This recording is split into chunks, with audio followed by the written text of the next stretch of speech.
sanità presenta i problemi di sempre, i numeri sono un disastro, i concorsi banditi a singhiozzo e intanto cresce sempre più l'immigrazione passiva. Sono 60.000 ogni anno i cittadini che scelgono di curarsi fuori regione. Chiedono chiarezza sulla riconversione dell'ex ospedale San Biagio in Casa della Salute i sindaci delle Preserre e del Basso Ionio, progetto in fase di stallo, oggi mobilitazione a Chiaravalle, pronti a proteste eclatanti. Intreccio, 'ndrangheta, imprenditoria e politica, nuovo blitz della DDA di Milano e della Procura di Monza, 27 arresti, colpo alla locale dei San Lucoti, ai domiciliari anche il sindaco di Seregno. Menestrelli e costumi medievali a Roseto Capospuli con una serata dedicata a Federico II di Svevia per rinnovare il gemellaggio con il comune di Oria, in provincia di Brindisi. Buonasera dalla redazione TG10, dunque avete sentito circa 60.000 calabresi ogni anno decidono di lasciare la Calabria e di farsi curare altrove. C'è un costo elevatissimo per le casse regionali oltre che un problema per i calabresi. Cosa provoca la fuga verso il nord? Sono i numeri di un comparto impoverito sicuramente dai tagli e a spiegare quello che è un vero e proprio esodo verso gli ospedali del nord. Sentiamo. I calabresi e la sanità, un rapporto conflittuale quanto emerge dai numeri sulla migrazione sanitaria. In 60.000 ogni anno decidono di farsi curare fuori regione. Il costo dei viaggi della speranza per il sistema locale è di 214 milioni. Scavando tra i dati Istat, questi si riferiscono al 2015, si scopre che i posti letto disponibili in Calabria sono meno che altrove, per essere esatti, circa 4 per 1.000 abitanti nella provincia autonoma di Trento, in Emilia-Romagna e in Valle d'Aosta, quasi la metà, circa 2 per 1.000, in Campania e Calabria. Infine la partita delle nuove assunzioni. Dopo il tira e molla tra il commissario Massimo Scura, il subcommissario Urbani, il governo regionale e nazionale, la cancellazione del decreto 50, una telenovela lunga mesi, alla fine si è trovata la sintesi. Le nuove assunzioni negli ospedali calabresi saranno 1.175, le assunzioni immediate 795, nel dettaglio 106 all'azienda ospedaliera di Cosenza, 166 all'azienda ospedaliera di Catanzaro, 130 all'azienda ospedaliera di Reggio Calabria, 94 al Mater Domini, 76 all'azienda sanitaria di Cosenza, 49 all'ASP di Catanzaro, 32 all'ASP di Crotone, 74 all'ASP di Reggio Calabria, 68 all'azienda sanitaria di Vibo Valentia. I 795 profili già autorizzati riguardano 38 primari, 130 medici, 263 infermieri, 2 infermieri pediatrici, 351 operatori sociosanitari, 11 ostetriche. Basterà a rinsaldare le piante organiche e di conseguenza dare risposte celeri al cittadino? Dottoressa Papalia, basteranno queste nuove assunzioni, almeno al momento annunciate, a dare respiro alla sanità calabrese? Sicuramente saranno una bella boccata d'ossigeno, ma dire che bastino è assolutamente no, anche perché noi abbiamo dati certi che praticamente nel giro di 4 anni sono uscite ben 3.715 persone. Quindi a fronte di un organico così ridotto e ogni anno che passa si aggiunge un numero maggiore di gente che va in quiescenza, chiaramente io non credo assolutamente che possano bastare. Per quanto riguarda la sfiducia dei calabresi nel sistema sanitario regionale, perché tanta gente va via? 60.000 se ne contano in un solo anno. Ma va via perché chiaramente la sanità calabrese, ed è da diversi anni ormai, vive una condizione terribile. Siamo in un periodo buio, un periodo senza investimenti. Senza investire chiaramente non si va da nessuna parte se non si privilegia innanzitutto il capitale umano, proprio sia numericamente e qualitativamente, anche perché tu non puoi chiedere a dei medici ormai anche con un'età avanzata più di quello che stanno facendo. La sanità calabrese sta reggendo solo ed esclusivamente grazie alla volontà dei medici, di tutto il personale, che cerca ogni giorno di tirare la carretta. Ancora sanità, chiedono chiarezza sulla riconversione dell'ex ospedale San Biagio in Casa della Salute i sindaci delle Preserre e del Basso Ionio. Il progetto è in fase di stallo, oggi c'è stata una mobilitazione a Chiaravalle, vediamo. I sindaci delle Preserre e del Basso Ionio chiedono chiarezza sulla riconversione dell'ex ospedale San Biagio in Casa della Salute. I primi cittadini del comprensorio hanno risposto all'appello del sindaco di Chiaravalle Centrale, Domenico Donato, che ha convocato una riunione proprio sulla spinosa vicenda. Il progetto ad oggi è in una fase di stallo, ma c'è davvero la volontà politica della Regione di realizzare a Chiaravalle la Casa della Salute? C'è davvero da parte dell'ASP provinciale l'impegno a portare avanti tutte le procedure in atto? È quello che chiedono i sindaci. Le nostre richieste sono quelle che, dopo aver acquisito negli anni la certezza, l'assicurazione che questo è un progetto che si deve fare, che è utile a tutta la collettività, anche per quel piano di rientro che la Regione Calabria aveva fatto quando aveva previsto la chiusura degli ospedali, poteva e doveva essere la risoluzione vera della sanità calabrese, la nascita delle case della salute. Così non è stato. Io sto seguendo quest'iter da luglio del 2016. Noi abbiamo avuto decine e decine di incontri, ogni incontro si è dato un impegno per poter andare avanti. Questi impegni non sono stati mantenuti. Un finanziamento di 8 milioni e 100 che doveva già essere rendicontato nel 2015, che quindi non sappiamo se sono fondi che già stanno ritornando alla comunità europea, che noi non riusciamo a spendere. Allora, la colpa è della politica, della solita burocrazia? Certo è che i sindaci e i cittadini sono stanchi delle solite lungaggini, degli equivoci, dei soliti balletti di responsabilità. Presente alla riunione anche il consigliere Arturo Bova. Manca soltanto la convenzione. Purtroppo abbiamo avuto anche delle vicende, tra cui l'interdicione del direttore generale, per cui stiamo procedendo proprio ieri sera, stamattina, ci siamo sentiti col dottor Perri, con Franco Pacenza, con Mario Oliverio, quindi c'è un attivismo perché la Regione Calabria ci tiene tantissimo.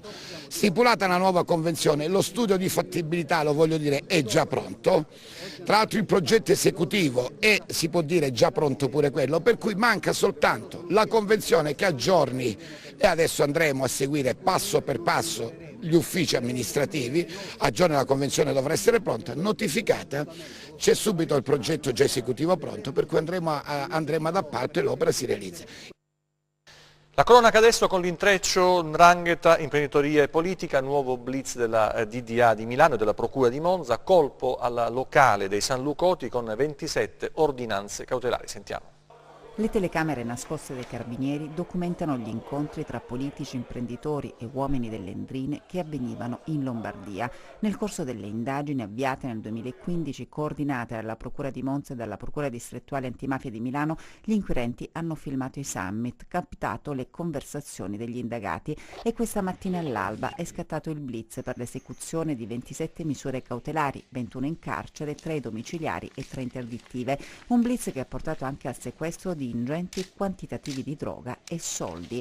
Gli arresti eseguiti nelle province di Monza, Milano, Pavia, Como e Reggio Calabria. Un'operazione che ha portato anche all'arresto del sindaco di Seregno, Edoardo Mazza, accusato di corruzione. Avrebbe favorito gli affari con un imprenditore legato alle cosche, il quale si sarebbe a sua volta adoperato per procurargli voti. Ecco una delle conversazioni intercettate dagli inquirenti.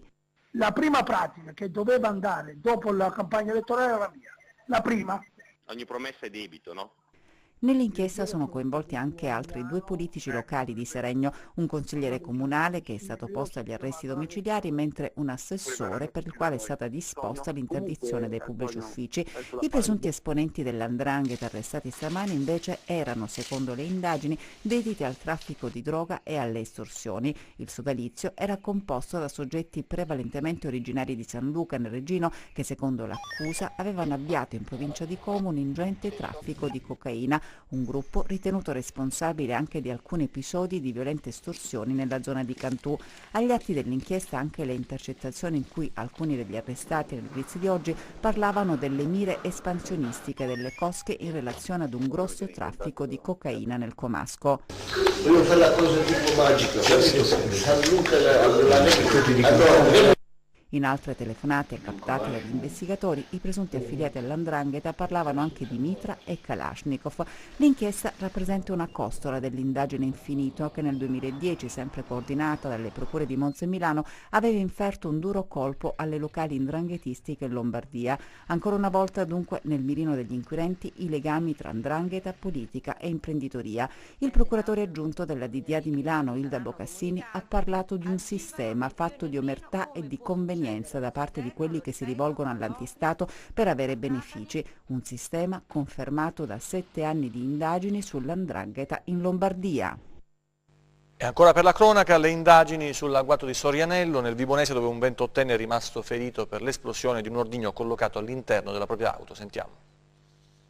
Già ieri sera, senza perdere tempo, il prefetto di Vibo Valentia Guido Longo ha convocato il coordinamento delle forze dell'ordine per un vertice tecnico straordinario per fare il punto della situazione ed applicare misure adeguate di vigilanza nell'area teatro dell'escalation criminale. Questo perché l'attentato di ieri mattina a Fago Savini, contrada di Sorianello, ha confermato che le preserve vibonesi restano il teatro di un cruento scontro che da anni si consuma tra le due famiglie storiche di 'ndrangheta, i Loielo e gli Emanuele. Gli inquirenti infatti sono convinti che la bomba ad alto potenziale sistemata sotto l'auto, Opel Astra in uso a Nicola Ciconte, rappresenti un nuovo capitolo della stessa faida. Nicola Ciconte, 28 anni, noto alle forze dell'ordine per precedenti legati allo spaccio di sostanze stupefacenti, è ritenuto vicino ai Loielo e 5 anni fa un altro attentato costò la vita al cugino del padre, l'imprenditore boschivo Domenico Ciconte.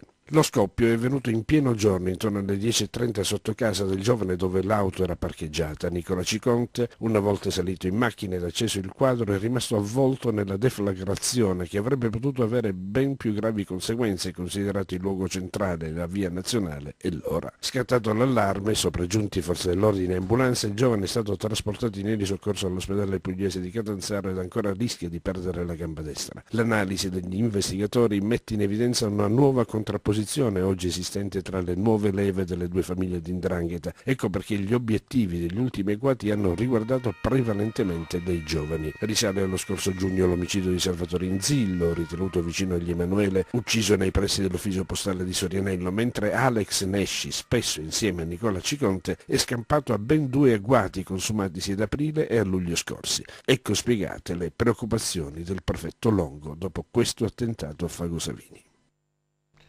Oggi l'arcivescovo di Cosenza, Monsignor Francesco Nolè, ha celebrato una messa di suffragio di Antonio Noce, Serafina Speranza e Roberto Golia, le vittime dell'incendio scoppiato il 18 agosto scorso in una palazzina del centro storico di Cosenza. Un dramma per la città, per la comunità civile, per le nostre coscienze. Ha detto: questo lutto ci fa capire come a volte la tragedia arriva dopo un annuncio di solitudine, di povertà, di abbandono, e alla fine ci accorgiamo troppo tardi che c'è tutta una fascia sommersa di persone che ha bisogno di attenzione molto prima della tragedia. Ho detto queste parole parlando con i giornalisti. Oggi piangiamo queste vittime, ma dobbiamo ancora di più riflettere sulla nostra capacità di prevenire questo tipo di tragedie. C'è una povertà diffusa, ha concluso, ma anche l'incapacità umana di comprendere queste problematiche. Parliamo adesso di politica con la riunione dei ricostituenti del PD a Lamezia.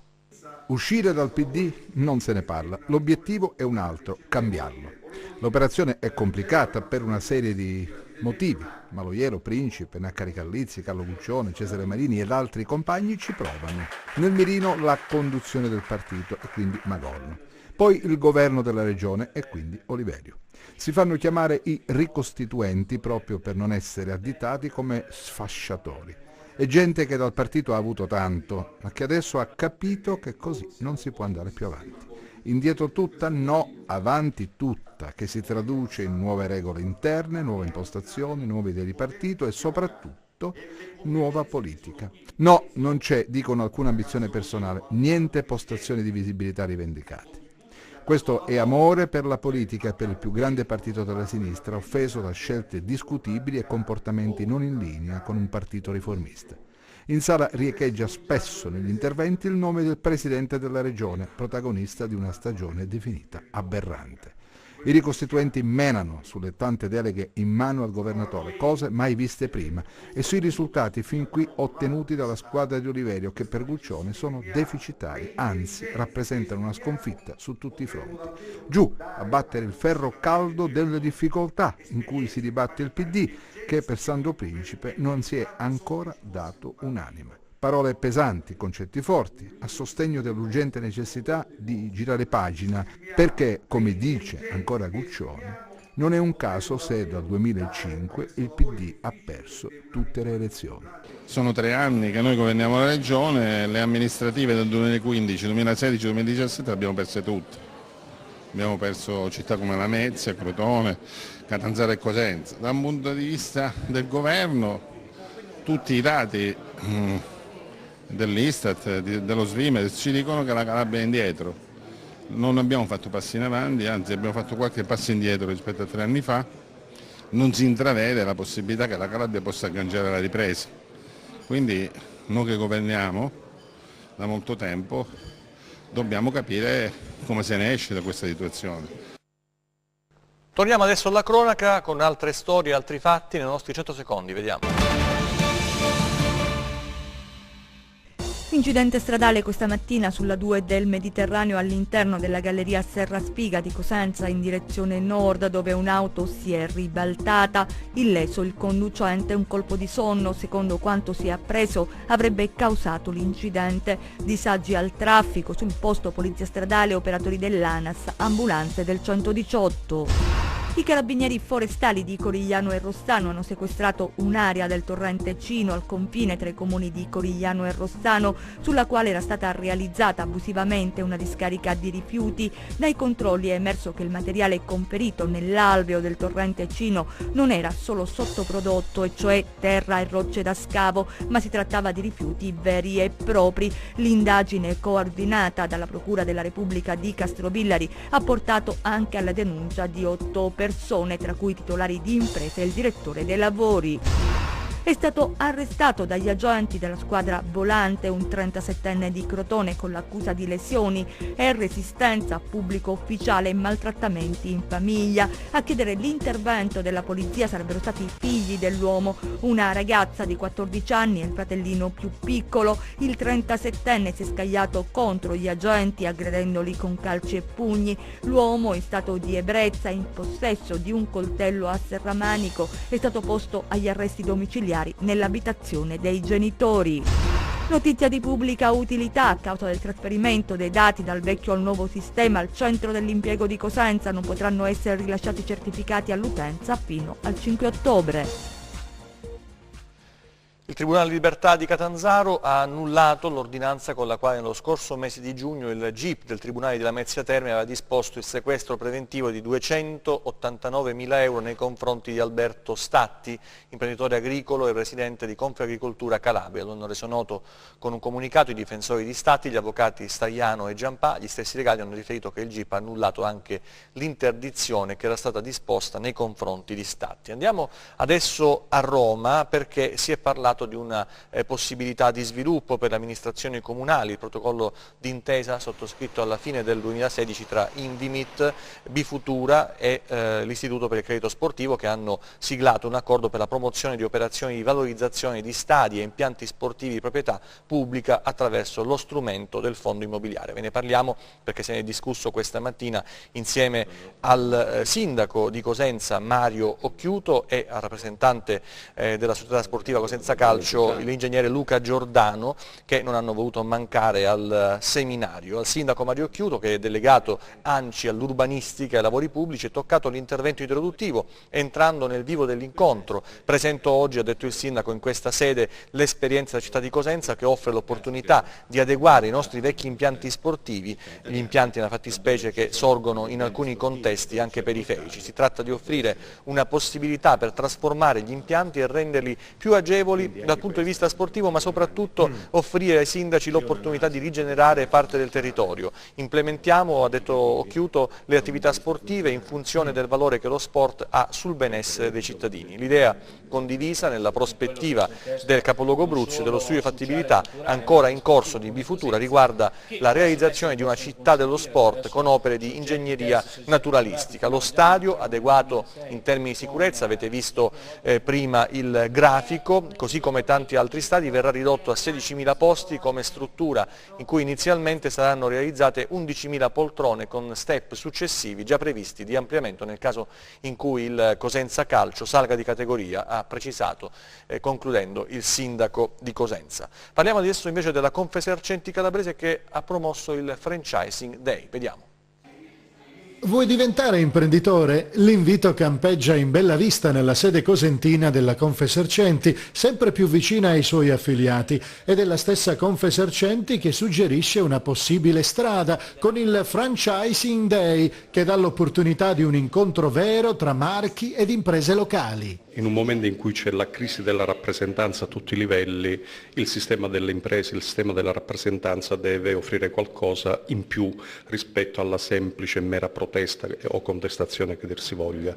E quindi da questo punto di vista ci siamo impegnati anche a creare delle fasi di accompagnamento ai nostri imprenditori, perché la difficoltà che vive il mondo della microimpresa e della piccola impresa in questo contesto territoriale non ci può consentire di distrarci rispetto a quelle che sono proprio le esigenze della sopravvivenza delle nostre imprese. In tutta Italia il franchising è un settore in crescita e in Calabria sono già più di 1.700 gli imprenditori che lo hanno scelto per i vantaggi che offre. Il franchising è un'opportunità perché tramite formule già collaudate, sperimentate, si può fare impresa. Proprio nella definizione proprio del franchising c'è il francisore e il franchisee. Il francisore è colui che ha inventato l'impresa, l'idea, l'ha provata, l'ha testata. Bisogna essere attenti prima di sottoscrivere un contratto di franchising con un francisore, verificare appunto che la formula sia stata verificata e provata. A quel punto lì il franchisee deve pensare alle cose più difficili da fare sempre comunque, deve fare l'attenzione al cliente e le gestioni dipendenti. Però a tutto il resto, tutto il mondo che è il gruppo d'acquisto, il marketing, la comunicazione, le nuove formule, le nuove ricette, tutto quello che ha a che fare col mondo del franchising, tutto lo studio dietro del back office viene fatto dal francisor in cambio di una royalty. Il franchising è un momento in cui per ogni comparto merceologico, per usare una vecchia definizione, diamo alle nostre imprese una sorta di ombrello, una sorta di protezione, di scudo rispetto anche alla nuova esigenza di competere rispetto al mondo che si è globalizzato. Andiamo adesso a Roseto Capospulico per una suggestiva serata con una cena medievale dedicata a Federico II di Svevia. Una spettacolare cena medievale con tanto di menestrelli e costumi d'epoca ha salutato a Roseto Capospulico un importante 3 giorni in cui è stato rinnovato il gemellaggio con il comune di Oria in provincia di Brindisi. Entrambe le cittadine, lo ricordiamo, fanno parte dell'associazione Borghi Autentici ed hanno in comune un pezzo importante di storia legata a Federico II di Svevia. In prosecuzione con serenate a Federico II che si svolge sotto il castello, facciamo delle altre manifestazioni durante l'inverno, approfittando ovviamente del fatto che ormai serenate a Federico è un evento storicizzato della regione Calabria. Quindi nell'ottica di valorizzare e rendere patrimonio ancora più diffuso Federico II, quest'estate abbiamo sottoscritto con Oria in provincia di Brindisi questo protocollo d'intesa. Loro hanno una manifestazione molto importante che è giunta alla 51esima edizione, quest'anno il palio è stato donato proprio dalla città di Roseto Capospulico in segno di amicizia verso questa comunità e stasera ospitiamo una delegazione di Oria, c'è una cena medievale animata da menestrelli, attori che appunto nell'ottica di una rievocazione storica ci intratterranno per questa bella manifestazione. L'anno prossimo cercheremo insomma questa manifestazione di inserirla nel corteo federiciano che invece viene animato da Orizzonti Rosetani, che è la nostra associazione che di questo si occupa. La serata, che ha visto la degustazione di piatti tipici realizzati con antiche ricette dell'epoca federiciana, è stata allietata anche da canti, racconti e curiosità legate allo Stupor Mundi.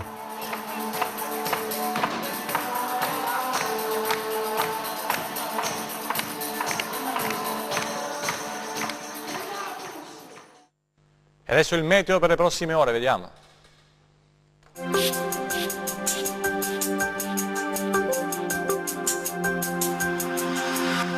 Ben ritrovati da meteincalabria.it.